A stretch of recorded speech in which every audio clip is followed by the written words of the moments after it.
Good day to you all and welcome to another in our webinar series. We are now at the November 2019 ViPR webinar. So welcome to you all. Guys, we're going to crack straight into it today. And we're going to start by looking at what's been going on at ViPR HQ over the last few months. Now, obviously, I know some of you guys have been feeling like we've been a little quiet. We've been so quiet because we've been so busy at the moment. As you can see on our updates, we have been working closely and out in China. We've been working in the UAE, in Dubai, and we've also been working behind the scenes on making sure that our materials, our content is as up to date as it can be, is as current as it can be, and is the best possible version it can be for you guys, so that when you go out there and deliver your trainings to your teams, that you have the ability to do the best job possible. So guys, today we're going to be taking you through these updates that you can see. So we'll be talking a little bit about our time in China and UAE. I'll be taking you through the ViPR holds. We'll be taking you through or talking you through the manual updates that you're going to be seeing. And then we have a little master training learning opportunity for you guys today, where you get to learn a little bit more about how you can use ViPR.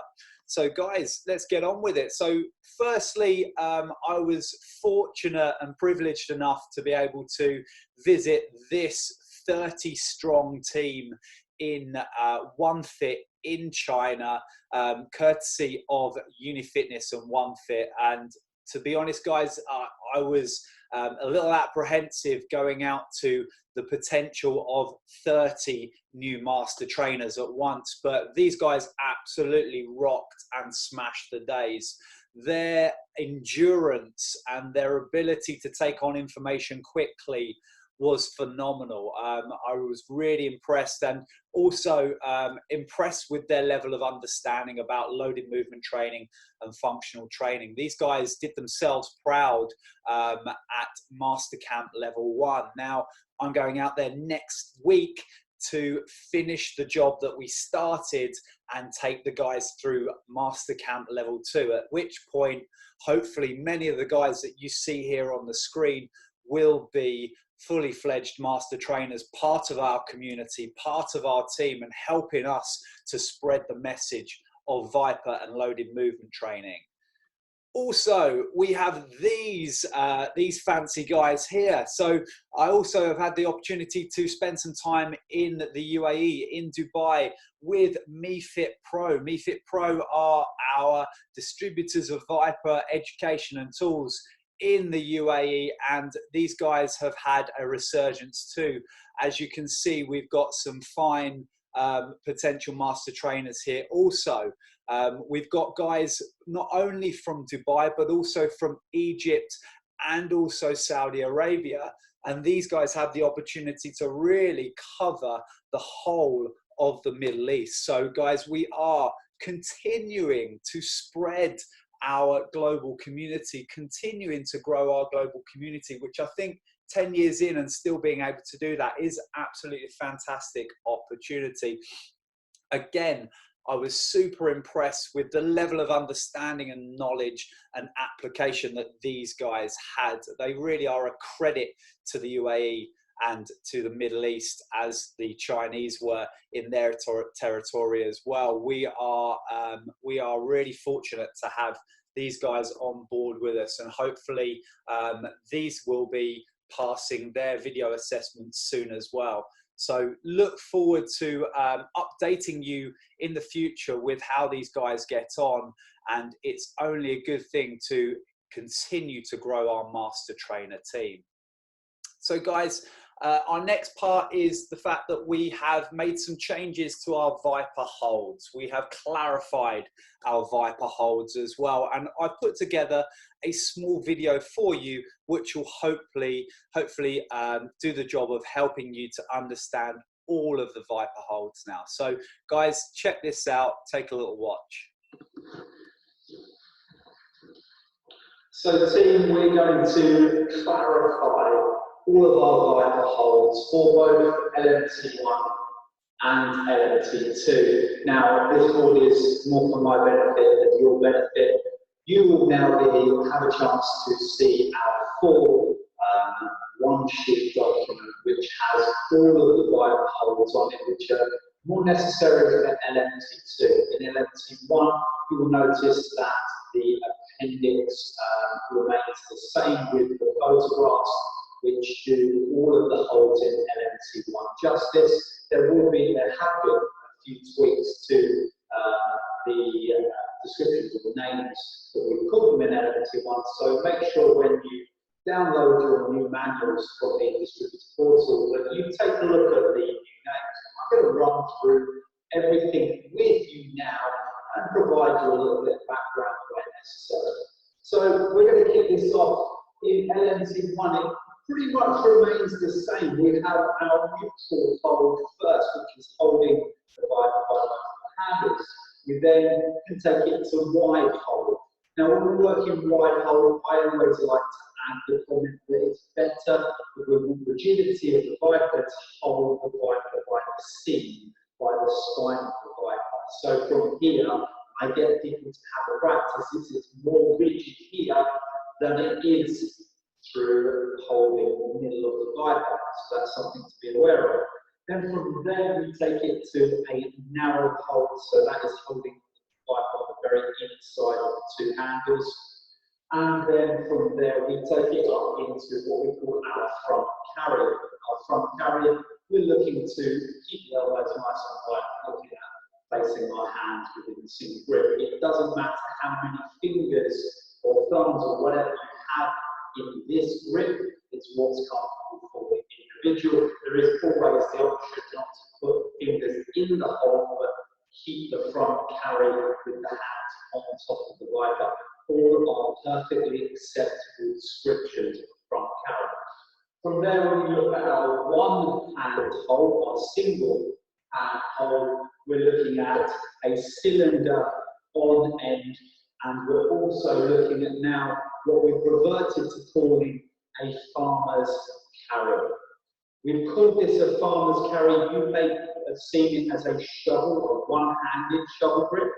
We have another shovel which is a two-handed hole. So because of that, we wanted to distinguish the two. Therefore, we have reverted to the farmer's carry. And being that we are a farm strong tool and that it was born out of the idea of farm strength, we wanted to almost give our background and our history a little nod by calling this a farmer's carry. In LMT1, what I will always also try to do, depending on the room in front of me, is also ask them to spend a couple of minutes trying to explore their own holds. So once I've run through the holds in LMT1, I would say to the group in front of me, hey, why don't you now try and find some carries that we haven't got on the list and see what you can come up with. I think this is a good way to get them thinking above and beyond what we give them. We always want our participants to go deeper than we facilitate that depth. So think about allowing them to find their own holds as well. What I'd also make sure that you're doing LMT1 is let them know that, hey guys, this is just the beginning as far as our hold is concerned. And when you get to LMT2, we will be expanding your whole library. So let's look at LMT2. LMT2 has all of the above holds. But in addition to the above holds, we now have our offset holds. So our offset hold will be with one hand on end and with one hand in the neutral position. This would be a offset carry. From here, or an offset hold. From here, I personally, because this is my right hand, with my right hand on end, I like to call this a right-handed offset hold. But really, it's a call for you guys. I'm going to take the lefts and rights out of it, but you have to make a decision. My decision, personally, is to call this right, and then to call this a left offset when my left hand is on end. From there, we then look at shovel neutral. Shovel neutral would be with this grip or this hold here. I've got one hand, my palm is facing away from the body. This is an anatomically neutral position, therefore this is my shovel neutral hold. If I want to go reverse, I simply turn the hand around and now I'm looking at my shovel reverse hold. The hand is in the reverse position to anatomically neutral. We have our cylinder on end holds. It's a fairly simple one. It's one we use through both LMT 1 and 2. And we also have cylinder on tube. So with our hands around the tube itself, now that can still be placed on the floor or it can be picked up, but it's on the tube itself. We then have a shoulder carry. Shoulder carry, we're looking at a couple of options the way we hold the ViPR. We can either hold our fingers through and then place on the shoulder, or we can turn it around, and my personal preference is to go thumb through and on the shoulder. We can even start to begin to take our hands into different positions on the ViPR. These are all acceptable shoulder carries. From there, we then look at an offset front carry.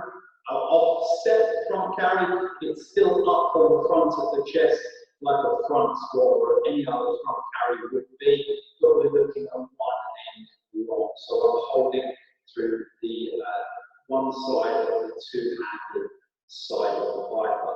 So I'm in this for offset carry. And then from there, we also, with the offsets, going back to our first offset, we have our offset narrow. So offset narrow, one hand on end of now, one hand in the narrow position on the two-handed side. From there, we then look at the one-handed carries, which are the same as the bar. And the only addition to that is having cylinder on tube. Now, again, this can be picked up, or this can just be with our hands, with one hand on the tube of the ViPR. Okay, that would be considered a one-handed carry. Now, this isn't an exhaustive list. There are plenty of slight manipulations, tweaks, and variations. But it's up to you as the master community to try and find. It's up to our participants to try and find. We're not saying that this is it, but this is the start and a great basis for people to work from. So remember, guys, we are simply here to help people learn more about ViPR. We're not telling them this is the only way it must be. We're allowing them to explore through our courses and hopefully come up with new ways for themselves and new ways for everyone around them, which will only further enhance the LMT experience for them. So I hope that helps for you guys. As I say, there are now changes in the LMT1 manuals, LMT2 manuals, in the PowerPoints, and also you now have a document which is our holds one sheet, which will have every single hold available on it, which is more useful for LMT2. I hope that was clear and I hope that was useful, and I look forward to speaking to you soon. So there we go, guys. As you can see here, here is the one sheet document. This document will be available on the distributor portal for you guys to print off for the purpose of LMT2, as I just said there. So on those 3 pages you can see there is every hold necessary for LMT1 and 2, albeit in LMT1, the holds are available in the appendix of the manual. So realistically, this is for LMT2. Guys, I hope that was clear.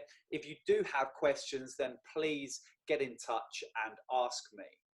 So like I say, these will be available on the distributor portal. If you go to viprfit.com, enter in your login details, and then from there you are able to use the drop down tabs in education, LMT1, and then the new versions will be available. That means there are new manuals with slight updates as well. We have updated some of the language. We have made some little corrections to pieces of language or pages in the manuals. We've also done that with the PowerPoints as well. So guys, they have been given to the guys that deal with uploading everything on the distributor portal. You will be receiving a notification from myself when this is available for you to download. We expect it to be in the next week at the most. So guys, look forward to hearing from me around all the changes being available on the distributor portal, including that new one sheet for the ViPR holds. So team, there we have it. There's the major updates for you. So this is your opportunity to learn a little something. We had a little change of schedule, and unfortunately our guest speaker wasn't able to make it this time. So instead, you guys get to hear something that's probably a little more personal to me, but it's definitely something that I love to use ViPR for. So I hope this is useful to you guys as well. Hopefully you can take away either something specific to what I'm talking about, or if not, just take away some brand new ViPR exercises that you can plug and play into your clients, into your members, and into your trainings as well. So guys, check it out. Here's something that I've put together for you so that you can perhaps learn a little more. I'd love to hear your feedback on this. So team, today we've got some extra education, some learning for you guys, and what I thought I'd do today is bring something slightly different to you, which is having an eye on one particular event or activity or sport. So really today we're looking at a bit of a performance view and how we can utilize ViPR to help members, clients, and those now getting involved in obstacle course racing. Now OCRs, obstacle course races like Tough Mudder and Spartan and all the other events out there are becoming hugely popular as a form of fitness, as something to train for. So it's something that's personal to me as well, and I've done a few over the last couple of years. It's hugely enjoyable, but also I think that you can get a huge amount of benefit by training for it using ViPR. So obstacle course racing essentially is covering a set distance as quick as possible with obstacles along the way. So when we look at the obstacles and we look at what's needed for an obstacle course race, really what we're after an amount of endurance. Now that endurance is muscular endurance. That endurance is at times repetitive bouts of power, so there's some power endurance there, and there is definitely an element of cardiovascular and mental endurance as well. Mobility is hugely needed to become good at obstacle course racing. You need mobility in the shoulders in order to effectively swing across monkey bars and rings and hanging exercises like that. You need mobility in the hips in order to be able to get up and over high obstacles, high climbing obstacles. So the ability to have mobility through the entire body is really useful. We also need stability. There's a lot of carrying. Again, if you're overhead and hanging, you need the stability through the entire arm, shoulder, down into the torso, enabled to perform at your best. So again, stability is needed. Stability is needed for balance as well. When we're running, the terrain on OCRs is often very uneven. You might run through woodland, you might be going through water. So there is that need for stability. There's that need of, we try and couple these things up into a couple of key things. For me, it's about resilience and the ability to react. So resilience, mental resilience, and also physical resilience. Being able to take the hits, keep working the yards, and get through the race as quick as possible is really what it comes down to. But also that ability to react. You never quite know what's going to come up in an obstacle course race. Sometimes they don't even show you a map of the obstacles beforehand. So you have to turn up on the day and be ready for anything. Having said that, there are some key movements which come up in most obstacle course racing. There is obviously a massive element of running. You need to get from A to B with the obstacles in between. So the ability to walk and run is absolutely key for most people to be able to perform an OCR.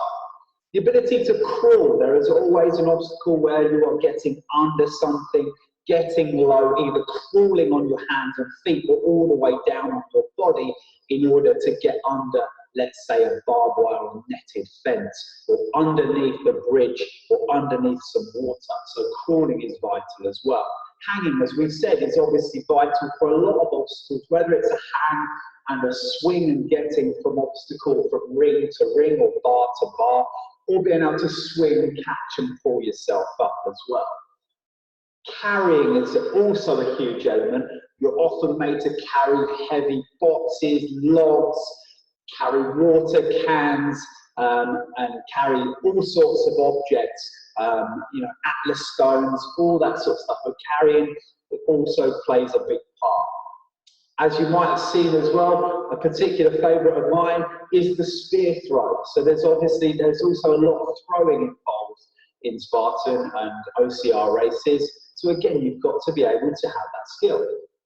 Above and beyond that, there's jumping. You've got to be able to jump up over things. Jumping is a huge element. Being able to have that power in the whole body and the legs in order to get up over obstacles is really a key factor. And also the factor of balance. If you've got that balance, it makes life easier, it makes the obstacles easier, and allows you to get through the course a lot more efficiently. So thinking about these elements that make up a good OCR racer, and also these obstacles in mind, what I'm going to show you guys now is some exercises that I've put together utilizing the ViPR that could enhance all of the needs of an obstacle course race. Enjoy. So guys, firstly I'm going to start with a 3D preparation sequence. It's a sequence that comes from the brain's materials in 3D maps. I'm going to add a ViPR to it. What this is going to do is it's going to load and explode the body, get the body fired up, prepared, mobile and also stable in order to start a race. This is something that I will take and use before I race on obstacle course races. So the first one I have, I'm going to be opening up the front side of the body and working through a nice forward step and reach with the ViPR. So as you can see from that movement, I first begin by opening up the front side. Once I've opened up the front side, I then want to work on opening up the back side of the body. So with this exercise, I'm going to be stepping back, taking the ViPR back with me, and returning forward and repeating on the other side. So again, working through backside mobility, but still loading to explode to get the body charged up and energized and vitalized, ready for OCRs. Once I've gone forwards and I've gone backwards, then I can work on my side to side. I won't change my grip for this. I'm shooting my arm to the right hold, and I'll work and begin to go through my lateral movements. Now this one I find is particularly important for me personally to open up my rib cage so that I can begin to reach a little better. So again, working from side to side, opening up the lateral chain, and I'm going to work the opposite side. So this one is a little bit more hip orientated with the cross over step and reach with the ViPR, still keeping the wide hold. Once I've done those, I'm then going to look at adding some rotation in both directions. For this one, I like to get and drive a little bit more momentum and a little bit more leverage and mass around the corner. So this one, I'm looking at going one way around the corner, opening up that rotation movement and all the associated joints through rotation. Once I've done one side, I'll then repeat on the other side, still using my shovel neutral hold. Once I've done that, I'm going to add one more element to it, and now I'm going to go for internal rotation. So looking for internal rotation at the hip plus rotation through the thoracic spine and everything else. And this time, I'm going for what you might know as a T-step and taking the ViPR around the corner again. So I'm moving up the whole body as an integrated unit, again using the rotation with the shoulder part. Now by going through those 6 movements, I've pretty much unlocked all the key joints at the body. I've unlocked the feet and ankles, I've unlocked the hips, and I've unlocked the thoracic spine, but I've also switched everything on. Everything is feeling a little bit more vitalized and ready to go. So the first one, or the first activity that I'm now going to look at is running. So I like to use the ViPR to enhance my running. What I can do to enhance my running is I can look at a little load to explode 3D hop sequence. So guys, the sequence, the first one is the sagittal plane, and it looks like this.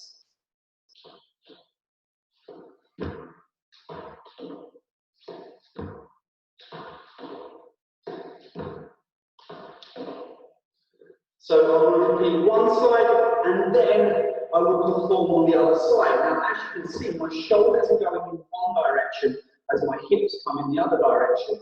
This smells and looks a lot like running.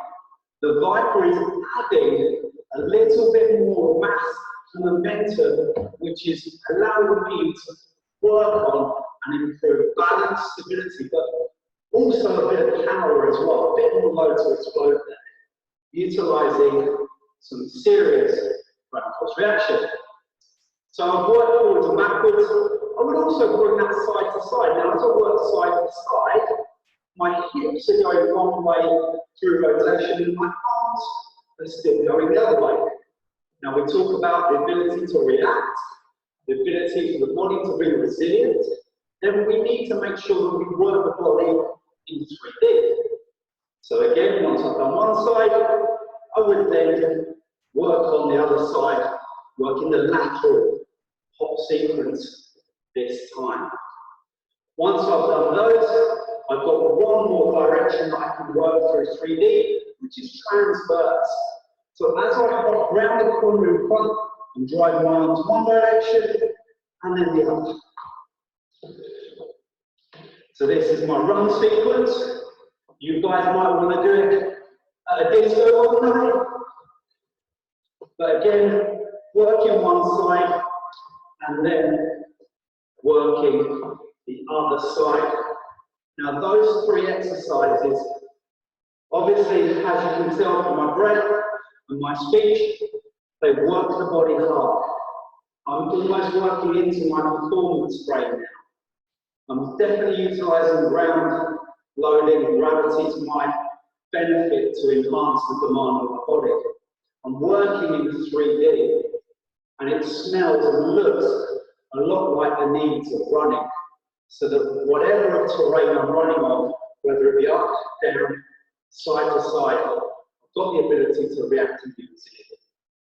From there, let's take a look at crawling. Now, a lot of SCRs have crawling work in there. So we can utilize again the idea of utilizing the ViPR to help us build strength with crawl.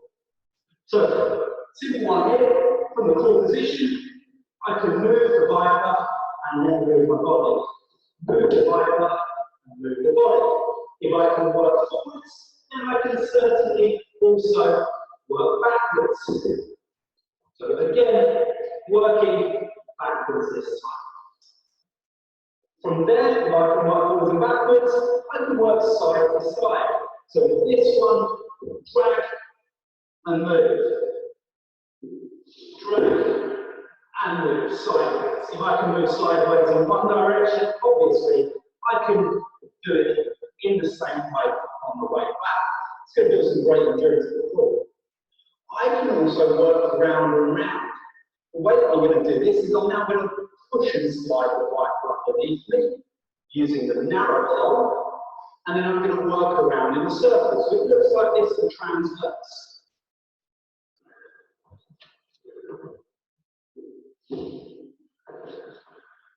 As you can see, I'm moving sideways with it. So once I've done one way, push, move, get over, push, move, and get over. So again, adding that 3D element into the crawling to help any crawling work that comes about.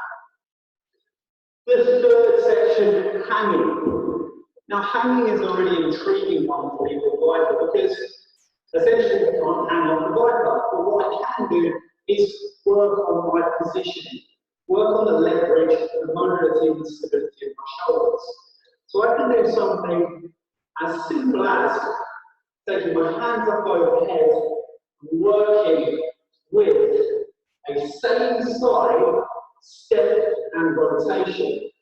So as you notice, as I step forward with my right leg, I'm reaching and turning through the upper body with the right and the right hold overhead the same way. Now I'm doing that because when you hang and swing, your whole body moves together as one unit.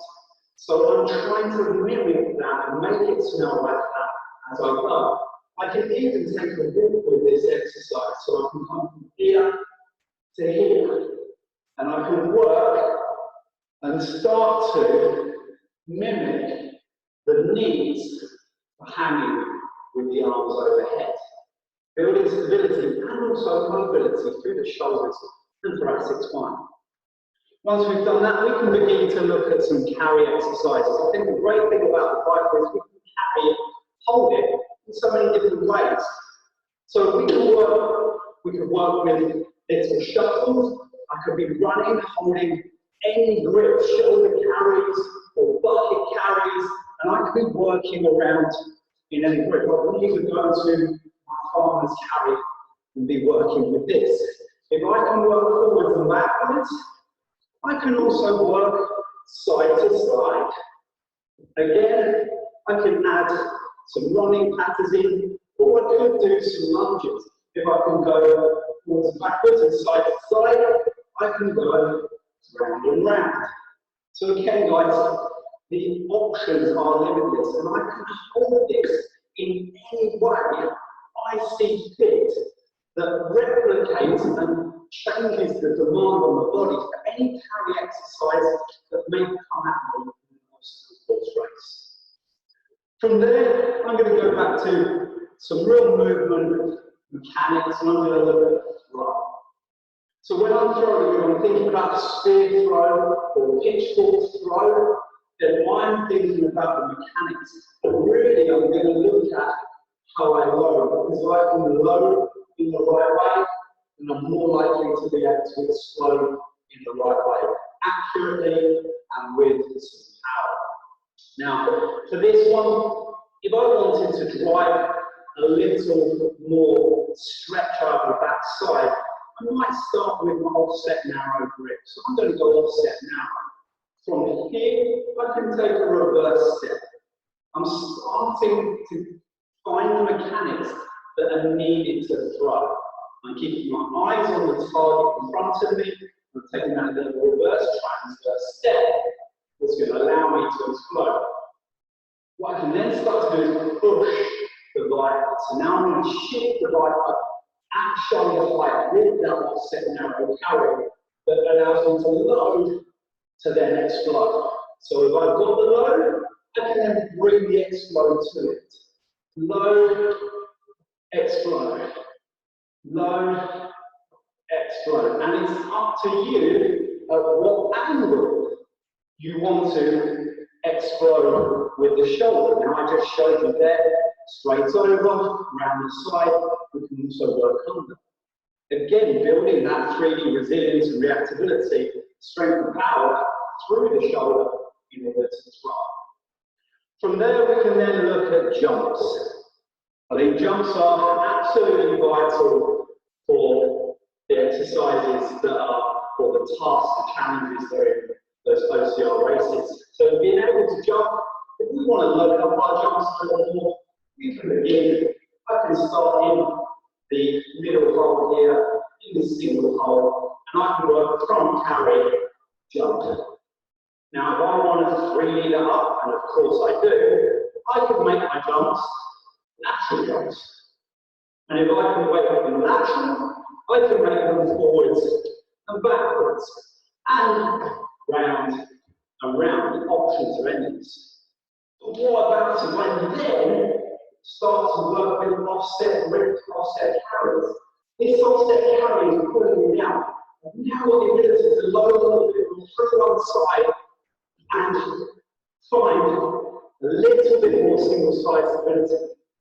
As I said, you never quite know what's going to come at you in an obstacle course race, which is really exciting. But therefore, you need to prep everything we do in 3D in as many different ways as possible in order to be able to be strong and resilient when we get it. The last quote I'm going to bring to you is a nice one. It's a balance. And with the balance, I've also got the ability to start bringing my heart rate down. So for balance, again, I'm going to be thinking about working in 3D.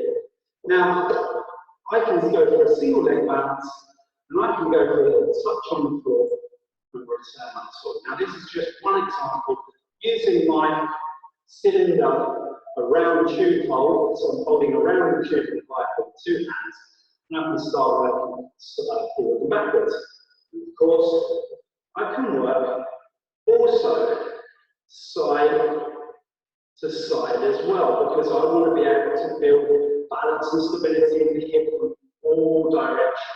And because I've gone forwards and backwards, side to side, I can also go round and round with the ViPR 2. So guys, that was a real whistle-stop tour. That was just a sample selection. I could have held the ViPR in all of the different variations with each of those exercises, depending on what I'm after. I could change the series of the ViPR regardless or depending on what I'm after. I may have the ability to make my hand grip more like the activities and the tasks I'm trying to get better at. And I can also do the same with changing my footprint in the direction that I'm working, again, to make it more specific to me. Guys, I hope that's given you maybe a bit of inspiration. Maybe you have clients that want to do OCRs. Maybe you can do them yourself. Maybe this is just giving you some new exercises to try out for other sports and activities and goals. I hope you enjoyed that little bit of inspiration today, because I enjoyed getting hot and sweaty and showing it. And I look forward to passing you back to myself in the office. So there you go, team. A little look and insight into the way that I genuinely train for obstacle course racing myself. It's something that I do love to get involved in. It gives me a purpose for training. It definitely gives me a purpose for going and grabbing a couple of ViPRs and getting specific with my training as well. Makes it more enjoyable and more motivating. What you can see here, here's a little still shot of all of the work that I went through there. Feel free to use this yourselves, guys. Feel free to share this with your members and clients. Feel free to take away some of these training tools and tips yourselves and use them. I do hope that was in some way useful to you. Hopefully you also noticed I'm using ViPR language, I'm using ViPR terminology, I'm using ViPR science, not just using the tool, but understanding the why behind the movement. So it's not just good enough to know a variation and know lots of movements, but you've got to know why you're doing it, what the reason for it is. So hopefully that you noticed there during that presentation that my communication and my language, which is the same as what I use with my members and clients at LifeLab, is just that, and it is ViPRified. So again, I hope you enjoyed that, team. Moving forwards, you are next going to be hearing from me in 2020. We're going to be holding our next webinar at the very beginning of February. It will be the first Friday in February. Hopefully by then we will be able to introduce you officially to our new master trainers from China and also from the UAE. Also, we're looking and hoping to share with you some new strategies for 2020 that we can use to move ViPR forwards. And we will certainly have a new speaker, a new guest presenter for you at the next webinar as well. Guys, that doesn't mean that you can't get in touch. If you've got any questions, if you have any queries, if you need any support, please get in touch with me, myself, at aaron.b@fitpro.com, and or get in touch with Kirsten at kirsten.c@fitpro.com, or just email us on vipr@fitpro.com, and we will do our best to get in contact with you as soon as possible. Guys, it was a pleasure to spend some time with you guys virtually today. I look forward to seeing all of you again soon. That was our November 2019 ViPR webinar. Signing out, Aaron.